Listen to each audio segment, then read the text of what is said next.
Bom, vamos lá. Como o assunto tá bem fresquinho no momento, eu queria muito começar sabendo como que foi pra você esse Six Invitational que passou agora. Cara, como que foi essa experiência? Brasil campeão, graças a Deus. Foi muito legal, cara.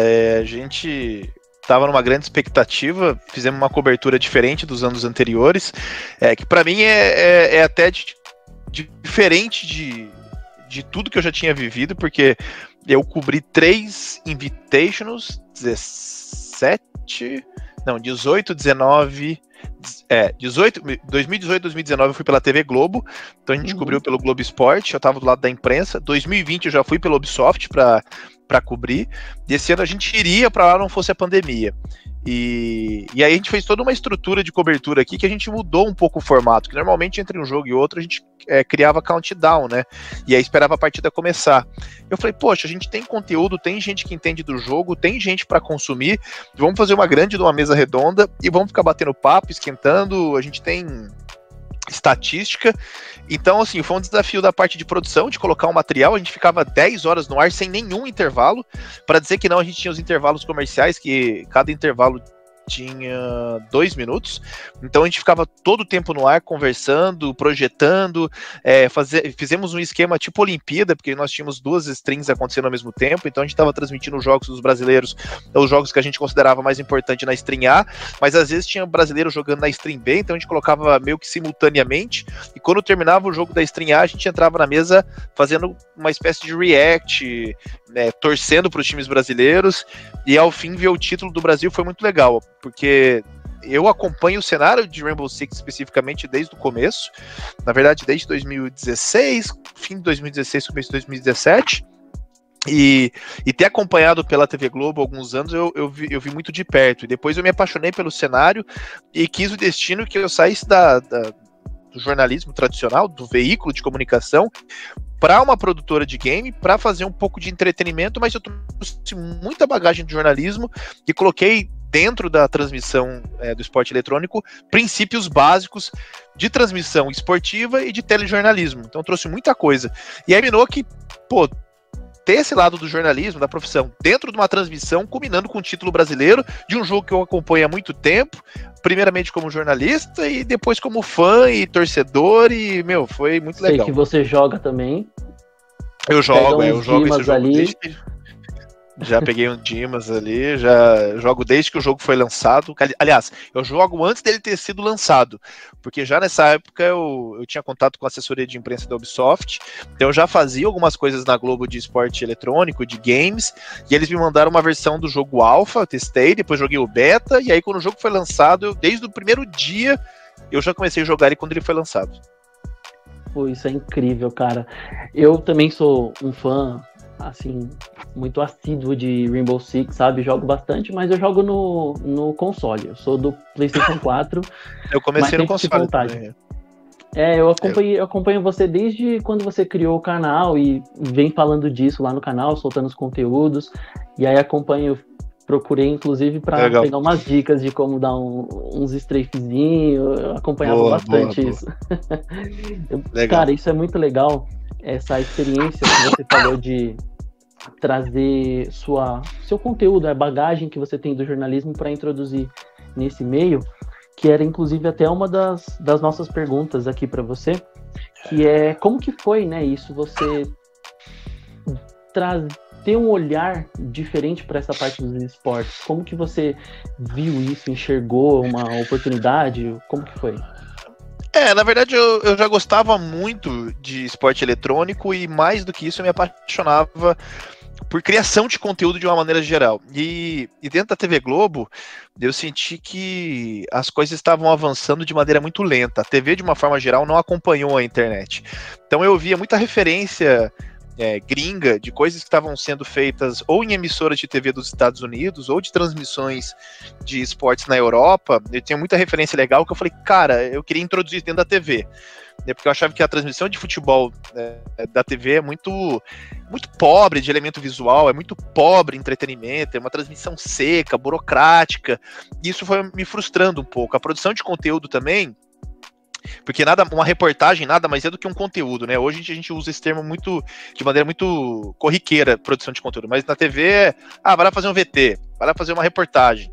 E é sempre a mesma estrutura, é off, sonora, passagem, off, encerra. Sobe som aqui, sobe... É pobre, eu tava cansado de ficar 10 anos fazendo o mesmo formato. E aí, quando você assiste a produção de conteúdo do esporte eletrônico, cara, isso é incrível.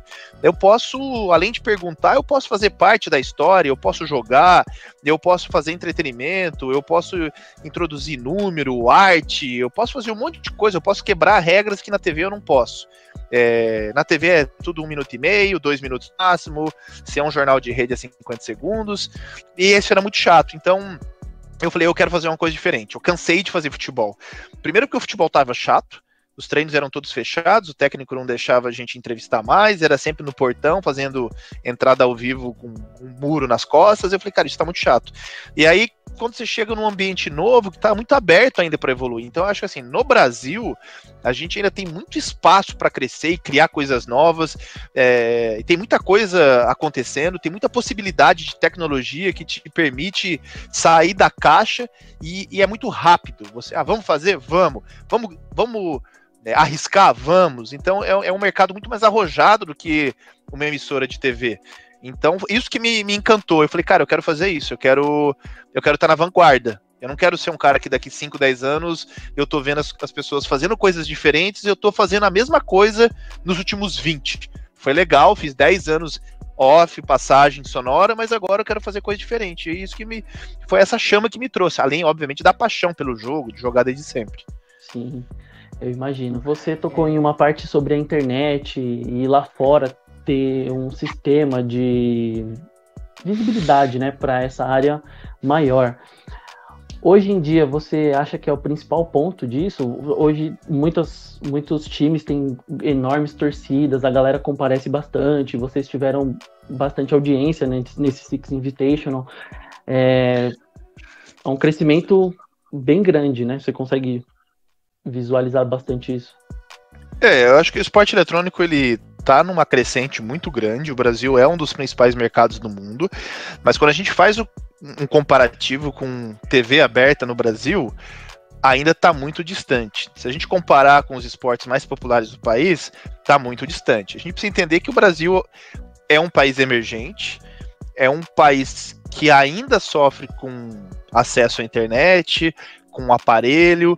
Para você acompanhar determinado jogo, você precisa, no mínimo, entender o jogo, né, que é a porta de entrada, e eu acho que o esporte eletrônico, os games, eles são muito mais democráticos. Então você vai ter uma pessoa que gosta de MOBA, outro que gosta de FPS, outro que gosta de jogo de futebol.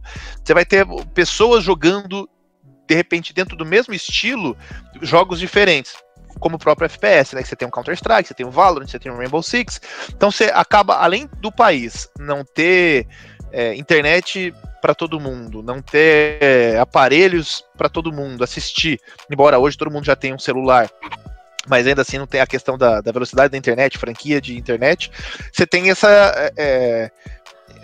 essas tribos que acabam dividindo um pouco da atenção, enquanto no futebol, por exemplo, que é o principal esporte do país, todo mundo entende e assiste. Então quando você tem uma transmissão de futebol na TV aberta, você está falando para 80 milhões de pessoas. Quando você vê os números de audiência, pega o Free Fire, que tem a maior audiência hoje do país, que é um jogo mobile super acessível. O recorde foi 1,2 milhão. É muita coisa para o jogo? É muita coisa. Só que quando a gente traça o paralelo, ainda está muito distante. Eu acredito que ainda vai levar muito tempo para a gente conseguir fazer essa comparação entre esporte tradicional e esporte eletrônico. Eu acho que cada um tem a sua realidade, cada um vive o seu momento, cada jogo tem o seu nicho, tem o seu público, então é difícil fazer essa comparação, mas sim, vem crescendo. Só que eu acho que a gente não pode estimular essa comparação com o esporte tradicional e não pode sequer fazer a comparação entre jogos, porque o Free Fire tem uma acessibilidade, tem um nicho que é completamente diferente do Rainbow Six, por exemplo. Você está falando para classe D e E, e outro está falando para classe AB. Além do Rainbow Six, você pensa em cobrir outras modalidades, outros jogos? Na verdade, eu já cubro. É que eu trabalho hoje para a Ubisoft, eu sou apresentador e editor-chefe / diretor artístico das transmissões, então eu cuido dos conteúdos que vão nas transmissões, eu que dou o afinamento da transmissão, quais as artes que a gente vai usar, quais as informações, quais os conteúdos que a gente vai colocar, se vai ter entretenimento mais aqui ou ali, eu moldo a transmissão. Só que ao mesmo tempo eu ainda continuo atuando como jornalista, obviamente, não só dentro do Ubisoft, mas no UOL, né, que é um portal grande. Eu tenho uma coluna opinativa que eu falo aí sobre todos os jogos. Eu falo sobre Rainbow Six, mas se tem algo em alta no Free Fire, eu falo sobre o Free Fire. Se tem alguma coisa em alta, sabe, no FIFA, ou se tem alguma questão de comportamento sobre moda gamer, o que a galera que joga tá usando, tem uma tendência maior aqui, ou se tem algum tipo de assunto que estoura e que a gente precisa fazer uma análise, tá rolando homofobia, por quê? Vamos entender, vamos discutir. Não, aqui nesse cenário não é legal ter isso. Cara, eu já abordei tudo quanto é tipo de assunto em todos os jogos, então é algo que eu faço questão também de me manter ativo, de estar num veículo de comunicação podendo conversar de maneira mais ampla com um público que não necessariamente é do meu nicho. Então preciso desse espaço para expor algumas coisas que, se eu ficar falando só dentro do meu nicho, eu acabo não levando a palavra para outras pessoas que de repente podem ouvir. Então eu acho muito legal eu continuar na mídia tradicional, e o mais legal é que, por exemplo, o UOL já é um veículo que está adaptado à internet, né? Nasceu na internet, então foi uma maneira ainda de eu continuar escrevendo, porque na TV você encontra muito mais resistência para colocar material, e você não tem muita janela também, né? Você consegue até emplacar uma matéria ou outra no Globo Esporte, no Bom Dia São Paulo, no Jornal da Globo, mas você não vai conseguir fazer isso com frequência, e eu queria viver dessa frequência, de sempre escrever e falar sobre só esse assunto, independentemente do jogo. Sim, legal.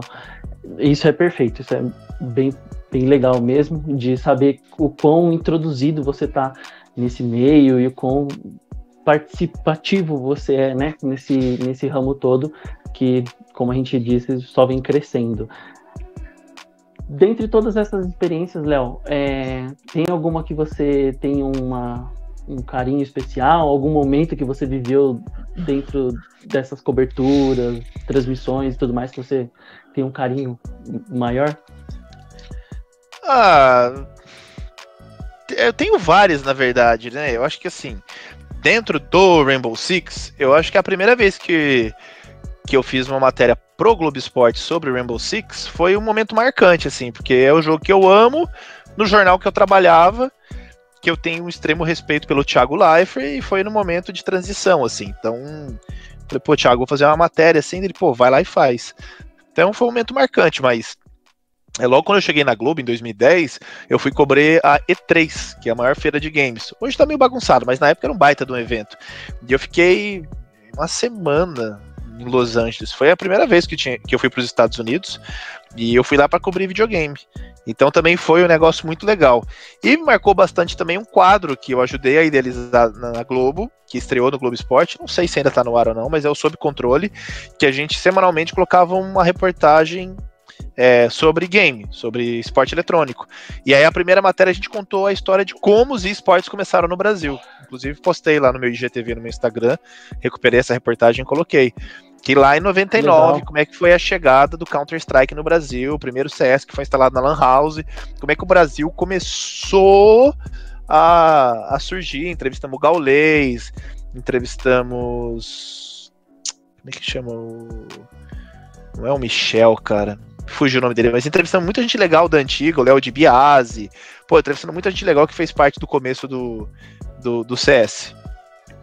Puxa, cara, que legal. A gente abordou alguns desses temas aqui também no nosso site, escrevemos sobre esse início também aqui no Brasil, como que foi, aquela loucura das Lan Houses, né? Todo mundo procurava um pra jogar, era muito legal. Você chegou a jogar em Lan House bastante? Joguei, mas nem tanto assim, porque na minha adolescência eu morava numa cidade do interior de São Paulo, Presidente Prudente, e tinha uma Lan House. Então era extremamente concorrida, assim. Então você não conseguia horário para fazer corujão, e durante o dia era caro, e eu não tinha grana assim o suficiente para ficar indo na Lan House jogando, porque era um negócio concorrido. Aí depois até que começaram a aumentar as lan houses, mas eu fui pegar já no fim das lan houses, assim, quando, tinha um monte e já não era tão caro assim, daí era na madrugada. Mas aí já nem era tanta época do CS. O jogo que eu mais joguei, assim, em lan house foi Medal of Honor, jogo que eu joguei bastante, assim. Jogão. Jogo bom, gostava. Nossa, jogaça demais. Eu acho que é isso, mano. É gostar de jogar, tipo se divertir e ter foco, tá ligado?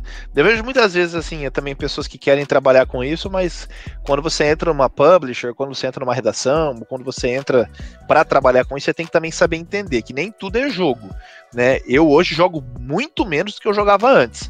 Porque eu preciso fazer com que o jogo aconteça, né? Que o espetáculo, a produção de conteúdo, ela exista. Jogar é um hobby, quem joga é pro player, é streamer, né? A minha função hoje, ela não é jogar, mas eu preciso jogar, ter paixão pelo jogo, entender do jogo, respeitar todos os jogos, para a partir disso criar um conteúdo. Eu preciso entender quem joga. Quem joga vai gostar de assistir isso? Então eu preciso jogar para entender do jogo e entender das comunidades de quem tá jogando. Aí, tudo flui.